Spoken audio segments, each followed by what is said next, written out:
A child dragged across the ground. 2 toddlers running towards traffic.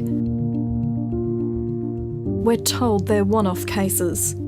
They're not. We've gained access to the largest source of internal documents on childcare centres in New South Wales. Leaked company files and CCTV, all of which the public was never meant to see. We're led to believe that it's just a few centres, a few incidents, but what's actually happening is it's across the board. We've obtained footage from one of the country's biggest childcare operators, Affinity Education. Shocking incidents that raise serious questions about safety, staffing and the regulator. This is not easy to watch.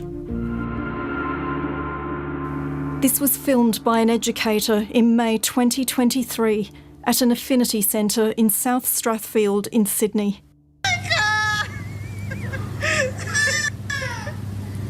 Stop.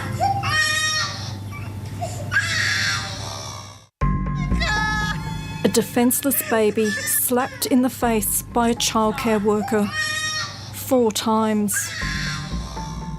It's not funny. There's nothing funny about hitting a baby. Her colleague films it for fun. Why is that being filmed on Snapchat? Like the torment of a child. Literally making fun of a child's distress. Oh my gosh, that is terrible. What else was she doing? That's monstrous. The worker was charged with 1 count of common assault and sentenced to a community correction order, no fine. Affinity said it acted after being notified by police. 1 worker was sacked, the other resigned. The regulator required additional training of managers and banned the educator for 12 months. CEO Tim Hickey declined an interview. In a statement, he said, "I want to express how profoundly sorry I am that something like this could occur to any child in our care." He said Affinity spent $70 million in the past 3 years improving compliance, training and safety systems. This is the message he sent to staff following our childcare investigation in March. Hi everyone, good to be with you. And listen, I just wanted to have a quick message to all the Affinityites out there. I really appreciate everything you do day in, day out to deliver outstanding care to children. You know we have, as part of our Affinity safety commitment, 0 tolerance to any child harm. Affinity owns 250 centres across Australia. We have evidence of other shocking cases, like what an educator did to 3-year-old Willow earlier this year. I was told that she chased her in from outside. She yelled at her, picked her up above her head and shook her violently. So, yeah. It just sickens you to the core. Shaking a child, let alone a little toddler, isn't healthy for them. And then also to know that there was no medical attention given to her just to see if she was okay afterwards. The assault happened at Affinity's Papilio Centre in Bathurst on January 13.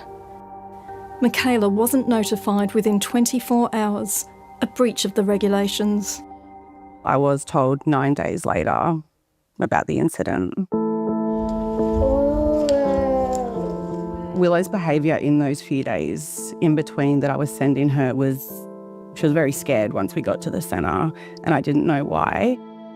Michaela says she asked Affinity to freeze Willow's account while she figured out what to do next. The following week they tried to take money out of my bank. Were you surprised? Willow doesn't matter. What's happened to Willow doesn't matter. It was straight out business. Not one person locally, no representative, no one from Affinity have once, since the incident, reached out to check on Willow's well-being, our well-being. These kids are not item lines on a spreadsheet. Unfortunately, they are seen that way by Affinity, and it sickens me to the core. Affinity told us it had apologised to the family for a failure to inform them in a timely manner. Since ABC contacted Affinity, Michaela's debt has been cleared and it is keeping a spot vacant. For-profit operators now dominate childcare, running 3/4 of long daycare centres. One of the biggest is Affinity, owned by private equity, a business model known for buying companies, finding efficiencies, then selling for a profit.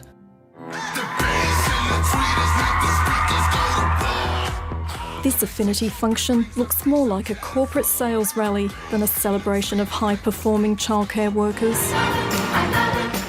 At this event, staff pay tribute to CEO Tim Hickey, belting out, "I will follow Tim." Follow Tim wherever he may go. I've never seen anything like that. It's extraordinary.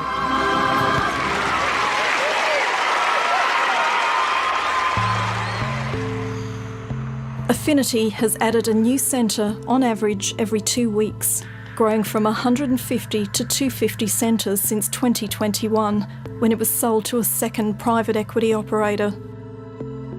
The regulatory system here is about encouraging businesses and investment in a sector. It's not about keeping kids safe. Inside the billion-dollar enterprise, staff turnover is high, with nearly a third of educators leaving within a year. The churn has left some centres understaffed or reliant on inexperienced workers, putting children at greater risk. To Affinity! Affinity and beyond. That was their slogan. Loretta Dodwell spent 20 years working in childcare and witnessed the problems firsthand. Now she's trying to enjoy a peaceful retirement travelling the country. The company I was working for was taken over by Affinity, and it just went down, down, down. She spent her final 8 years at Affinity in a centre in Queensland. I was so relieved the day that I left, and I was like, never going back there, never. And you know what I would say? Don't go work for them. Parents wouldn't have any idea what's going on at some centres, but we do. Because we've gained access to thousands of regulatory documents. Affinity centres in New South Wales were repeatedly warned over serious failings. In 2021, they had double the number of compliance actions per service compared to the state average. By 2024, it had tripled. Do you think private equity should be allowed in childcare? I don't think private equity should be allowed in childcare. Former corporate lawyer, New South Wales Greens politician Abigail Boyd is chairing a parliamentary inquiry into childcare. She's secured the release of thousands of internal childcare documents, which we've read. And are the problems you're seeing just New South Wales, or do you think they're national? Everything I've seen so far from talking with people around the country is that these problems are nationwide. We have a bit better visibility here in New South Wales because we've managed to get those documents. How have we got to this point? It's dodgy short courses. It's low-paid, overworked staff. It's the explosion of for-profit providers in the sector, and it's a really, really weak regulator. For more than 6 months, I've been investigating the childcare industry, travelling around the country, talking to experts, insiders and families, all concerned about where the industry is heading, and uncovering a disturbing pattern where children are paying the price. This is what parents and insiders are telling us about Affinity. My 17-month-old son sustained a serious spiral fracture to his upper arm. Doctors told us that kind of fracture often occurs from violent yanking and can be a hallmark of abuse. The centre didn't tell us and denies any responsibility. Our son was bitten very badly on 8 places on his body and an injury to his chin. Where's the supervision? I worked at one centre and it was horrible. I cried every day. So many safety concerns. Some high chairs even had missing bolts. Frankie Scott's daughter Stevie went to one of Affinity's most notorious centres, Spring Farm. The New South Wales facility was temporarily suspended this year. She says the centre went downhill when Affinity bought it in March 2022. How did it change? She'd be having, 2-minute noodles for lunch, or the toys that were there were broken, bookshelves and that weren't securely anchored onto a wall. I'd pick her up at 5:36 and she would be in that same pull-up that I'd given her, put her in, and it would be so heavily soiled. She says staff turnover was high. I was going in there, dropping her off each day and not knowing the people I was handing her over to, which was really confronting and scary. A year after Affinity bought the centre, its national quality rating dropped from exceeding to failing. There was a lot of unexplained bruises, black eyes that she would have that they just sort of say, oh, she just fell over, but it didn't quite make sense. I'd taken her to the hospital because I was quite concerned, obviously being a head injury, but that was the first of, many hospital visits. In late 2023, Frankie stopped sending Stevie to Spring Farm. I shouldn't have let it go that long. I should have pulled her out a lot sooner, but, childcare is so scarce to get into as it is. Affinity told us COVID was partly to blame for the decline in ratings. It said it's been working with the regulator to improve compliance. Do you think families are being kept in the dark when it comes to these issues? When I first started trying to get these documents out of the government, I was told that one of the reasons that the regulator doesn't make it really clear what these breaches are is because they're quite minor. But what we see is actually the regulator is keeping really very serious compliance breaches away from public view. It's rare to see what happens behind closed doors, but we've obtained leaked CCTV from several Affinity centres in Sydney. At Eldersley, a girl plays quietly until an educator yanks her by the arm, drags her across the floor and shoves her out the door. A child is unsupervised, a breach of the law and regulations. At a centre in Epping, a toddler is pulled by the wrist, dislocating her elbow. And at Raby, a worker is seen grabbing a child from behind with force. This is what is going on in centres every day. Leaked internal documents include an educator lifting a child off the ground by his hair. In Canberra, an educator drags and locks a child in a room. And in regulatory documents, a baby vomits up 2 hooks during rest time that were used to hang fairy lights. In another centre, a child is found in the car park. Police sources told us a male educator at an Affinity centre was recently charged with 9 counts of sexually touching a child. We've ignored this for too long. It's a lot worse than what I first thought. The New South Wales regulator issued more than 1,700 breaches to Affinity centres in New South Wales between 2021 and 2024, averaging more than 1 breach a day. Affinity was issued 9 infringement notices worth less than $2,000. The regulator declined an interview, but in a statement said child safety is its priority. It said infringement notices are one of several tools used, including bans, enforceable undertakings, prosecutions, and centre closures.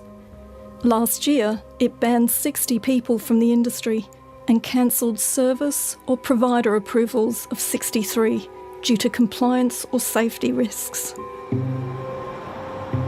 Shay Carter worked across more than 10 Affinity centres in Sydney and Canberra frequently deployed to turn around struggling sites. There was a lot of work to do, a lot of missing documentation, missing processes, really unsupported staff that we needed to kind of uplift and upskill with different things. What sort of things did you observe? I observed a lot, a lot of good, but also a lot of bad. Children are being hurt, non-compliance and maintenance just being ignored, toxic culture being promoted.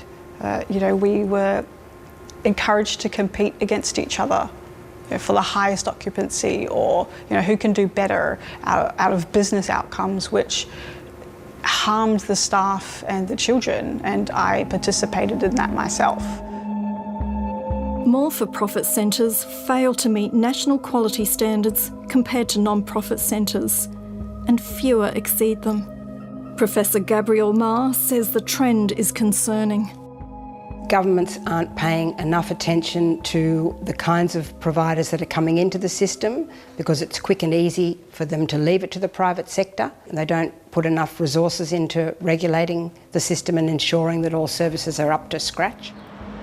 All centres are meant to have a quality rating. 10% don't.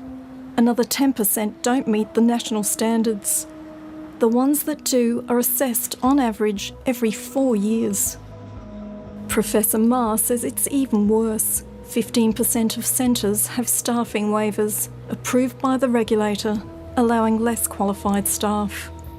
If you have a waiver on staffing, you're not meeting the quality standard that relates to staffing. 29% of all services that either we know don't meet the standards because of their rating or their waiver, or we just don't know at all because they haven't been rated.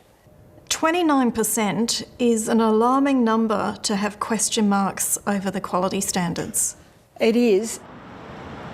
Professor Ma found Affinity uses waivers more frequently and for longer periods than the sector average. It's got about 55 waivers in its more than 200 centres in remote and very remote and outer regional areas. It's difficult to get trained staff. And Affinity doesn't run any centres in remote and very remote areas. So does that lower the wages bill for them? I would assume so, yes. Affinity told us almost 18% of its centres have a waiver. The majority are in New South Wales. And it is never used as a cost-saving measure and supports a challenging workforce market. It said over 90% of its centres meet or exceed the national quality standards. So do you think some large for-profit providers are gaming the system? That's a reasonable conjecture. I mean, some large for-profit providers have staffing waivers for half their centres. And you do wonder, why are they allowed to keep opening new centres when they can't staff the centres that they've already got? We've looked at childcare centres from across the country and found overwhelming evidence that our childcare system is in crisis, enabled by weak regulation. Money alone won't fix this mess. Mr Albanese, what's the one big change you'd like to be remembered for? Affordable childcare is one of the things that we're doing. We want the universal provision of affordable childcare so that it is as natural to have your child have access to childcare as it is to have access to a public school. Mr Dutton, what's your one big... They're throwing more money into a system that I think's got major problems, and I really want the government to do something about those major problems before they put a lot more money in.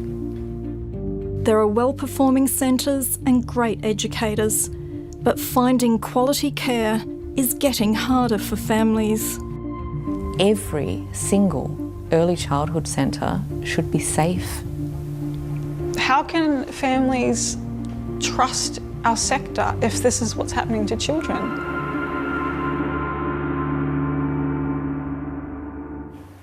You can find a written response from Affinity's CEO on our website. And if you have a story you'd like to share about childcare, you can email us on 7.30@abc.net.au.